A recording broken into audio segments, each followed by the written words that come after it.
pumapasok kayo ng alanganin. Mr. President, baka susunod ka sa dinaanan ng tatay mo. Diyan ako takot. Ayaw ko mangyari sa iyo yan.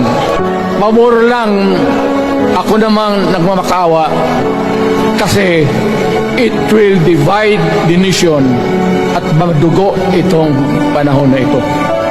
Pag pinilit mo ito, lalabas ka ng Malacanang kagaya noong panahon na pinalayas kayo.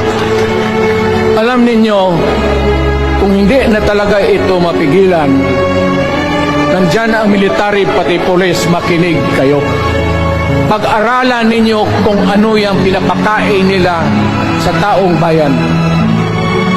At pagka nakita ninyo kung ano ang mali, you correct it. Nasa inyong kamay na yan.